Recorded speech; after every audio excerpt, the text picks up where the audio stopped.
And the ABC's international affairs analyst Stan Grant joins us now. Stan, g'day. How, after all this Western effort at establishing democracy and strong security force over the last 20 years, could the Taliban sweep in so quickly?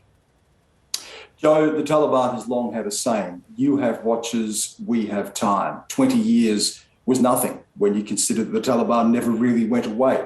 Yes, it was toppled from government, but it maintained a stronghold in regional areas. It maintained a stronghold, Joe, particularly along that Afghanistan-Pakistan border, which essentially doesn't exist. People move back and forth across that. The Taliban is able to move back and forth across that. It's long been suspected, and the evidence shows that Pakistan has been a long-time supporter of the Taliban. It's seen the Taliban as part of its own strategic depth against India to keep India out of that Afghanistan-Pakistan border. It is not wanted for funding, it is not wanted for support, and it has also been able to maintain that presence. Despite leaders being killed, it's been able to regroup. And as we've seen, Joe, in the recent days after Joe Biden made it clear that he would push ahead with this American withdrawal from Afghanistan, that the Taliban was able to sweep the country, that the Afghan forces were no match for the Taliban. So it has been there all along. It has played a long game. It has continued to be able to strike within the country. It has maintained its stronghold. And now, as we've seen, it's taken them all the way to the presidential palace and back in control of the country. But why didn't Afghan security forces put up much of a fight at all? I've seen some commentary this morning saying the Afghan security forces were actually well-resourced.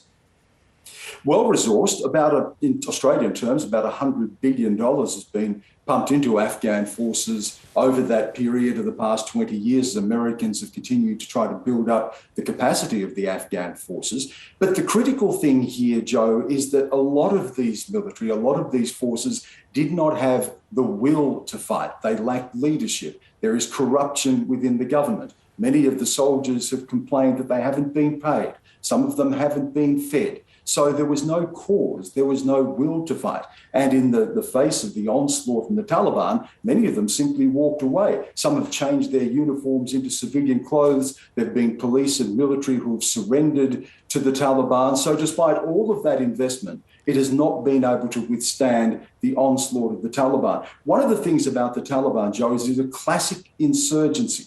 And we've seen this throughout history. This asymmetrical warfare where a smaller force can defeat a larger force. It is strategic. It embeds itself in local populations. It is resilient. It is able to move very quickly. It is agile. All of the things that the Afghan military were not, and it had a cause, and that cause has never left them. That idea of re-establishing the emirate, reclaiming Kabul, not recognising the legitimacy of the Afghan government. So there was nothing left to fight for, no funding for them, disillusionment, a lack of will, a lack of leadership and corruption that has eroded the Afghan forces. And what do you make of the US basically throwing its hands in the air and saying, look, there's only so much we can do, and going for the exit?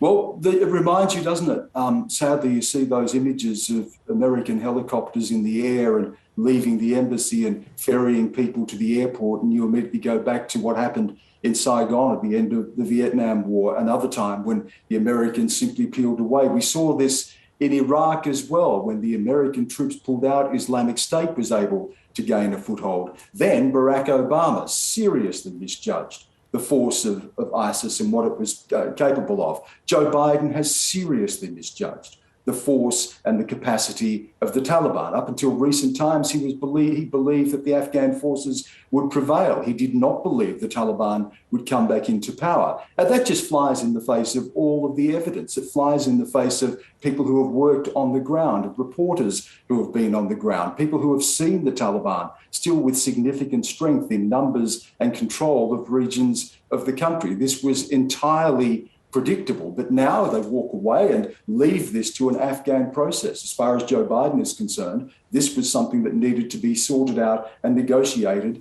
by the Afghans themselves within Afghanistan. But we've seen where that led. Ashraf Ghani has fled the country. The president is out of the country. The Taliban has taken the capital, and the Americans are on the move out of Afghanistan, leaving people there to their fate. And this has to be remembered, Joe. Up to 500,000 people displaced, people heading for the borders, and fearing what will come next under Taliban rule, which, if history tells us, will be more oppression and becoming a hotbed of insurgency that gave rise to the likes of Al-Qaeda and so on, who will look to also continue to maintain a foothold inside the country. So a strategic collapse, a disaster, and now people walking away and leaving Afghans to their fate.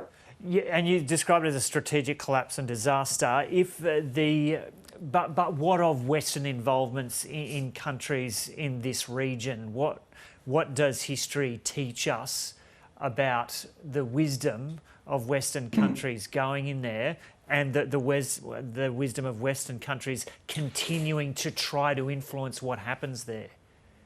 Joe, there is a difference in going in to achieve a particular aim. Remember, this war arose out of the 9/11 attacks, where Al-Qaeda struck against the United States in 2001. It plotted and hatched those attacks from Afghanistan, where the Taliban had given them haven. The US went in there to uproot Al-Qaeda and to topple the Taliban government, which it was able to do, and able to do very quickly. It then got into the task of having to rebuild the country, nation building, and that has proved particularly difficult. Another lesson to be learned here is, of course, that while they were fighting in Afghanistan, they opened up another front in Iraq, and that led to more destabilisation within the broader Middle East. So there are lessons here about spreading yourself too thin, about the capacity of nation building, of having very specific objectives and then a very specific exit strategy. And all of those things we've seen now to be questioned here in Afghanistan.